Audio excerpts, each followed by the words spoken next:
Nous avons vu dans le module qui concernait la laïcité que dans une société laïque au sens très très large du terme, vous n'avez pas un État qui impose une conception du monde, une conception religieuse ou un athéisme officiel comme du temps de l'Union soviétique, un État qui est neutre en ces matières.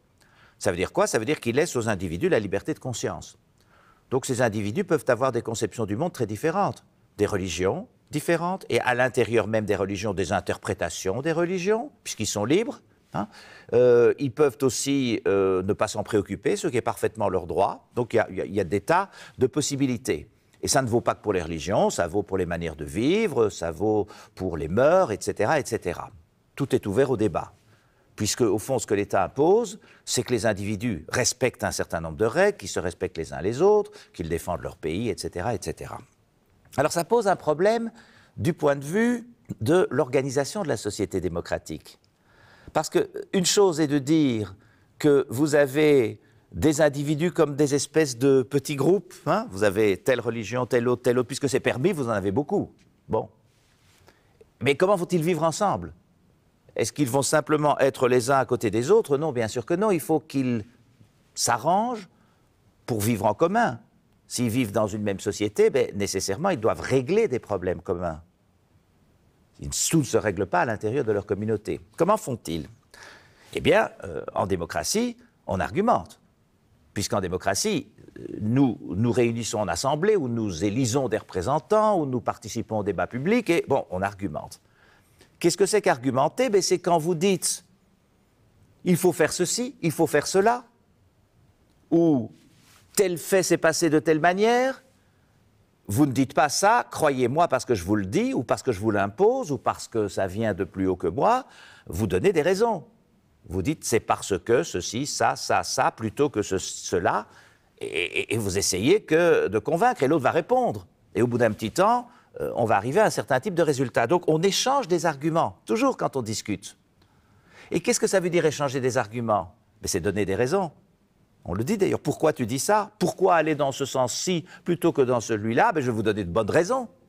Je vais vous donner des arguments. Je vais le justifier. Tout ça est synonyme ici. Eh bien, parmi les raisons que l'on donne, les arguments que l'on utilise, il y a deux types.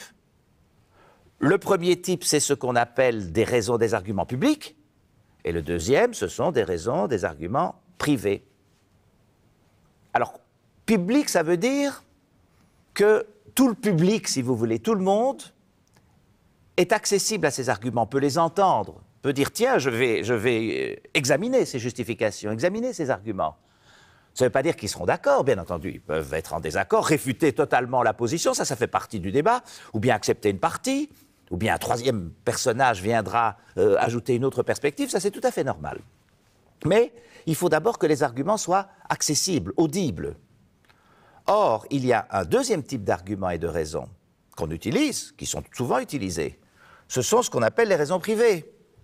Vous avez une religion, et vous tirez des commandements de votre religion, un certain nombre de propositions, et vous vous trouvez dans une société pluraliste nécessairement face à des gens qui n'ont pas la même religion, mais si vous tirez ce que vous dites de votre religion et qu'ils ne croient pas la même chose que vous, il y a un mur, ils ne pourront pas l'entendre. Donc vous devez utiliser en démocratie des raisons publiques et pas des raisons privées, parce que les raisons privées ne sont pas audibles pour les autres. Si vous êtes bouddhiste, hindouiste, etc., et que vous tirez un mode de vie ou une proposition de croyance que vous avez mais que d'autres n'ont pas, ces autres ne vont pas le comprendre. Donc il faut utiliser des raisons publiques, c'est très très important.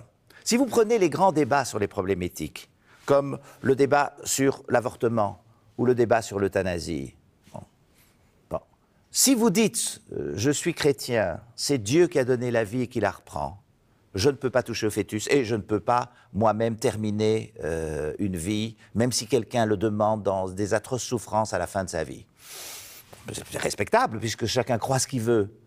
Mais vous n'allez pas convaincre au-delà de l'espace de votre communauté religieuse, parce que si quelqu'un n'est pas chrétien, il ne sera pas impressionné, il ne pourra même pas entendre cet argument puisqu'il ne croit pas à votre prémisse. Dieu, ici par exemple, s'il ne croit pas en Dieu, Dieu a donné la vie, ça n'a aucun sens pour lui. Ah, si vous êtes contre l'avortement, vous pouvez utiliser des arguments qui sont des raisons publiques. c'est-à-dire accessible à tous, qui concerne le vivre ensemble de toute la société, éventuellement toute l'humanité. Bon. Dans le cas où on règle d'immenses problèmes, comme les problèmes de réchauffement climatique et des choses comme ça. Bon. Et vous pouvez dire, dans le cadre de l'avortement ou de l'euthanasie, je trouve qu'il est absolument impossible, dans une société digne de ce nom, que l'on tue, ou que l'on tue des promesses de vie, des fœtus, ou que l'on mette fin à une vie. L'euthanasie, ça peut mener à des dérives et des choses comme ça. Ça, c'est audible par tout le monde. À partir de ce moment-là, on peut discuter, puisque chacun peut entendre l'argument. On peut répondre. D'autres peuvent dire, non, c'est vrai qu'on supprime une promesse de vie, en même temps, il faut quand même tenir compte du fait du statut des femmes, c'est quand même terrible pour les femmes de ne pas avoir la maîtrise de leur propre corps, et puis c'est mieux d'avoir des enfants désirés, et puis on risque peut-être d'avoir une surpopulation, donc pourquoi ne pas avoir moins d'enfants, mais qu'ils soient attendus et qu'ils soient bien éduqués? Il peut y avoir des arguments qui s'échangent, vous voyez, ça, ce sont des raisons publiques.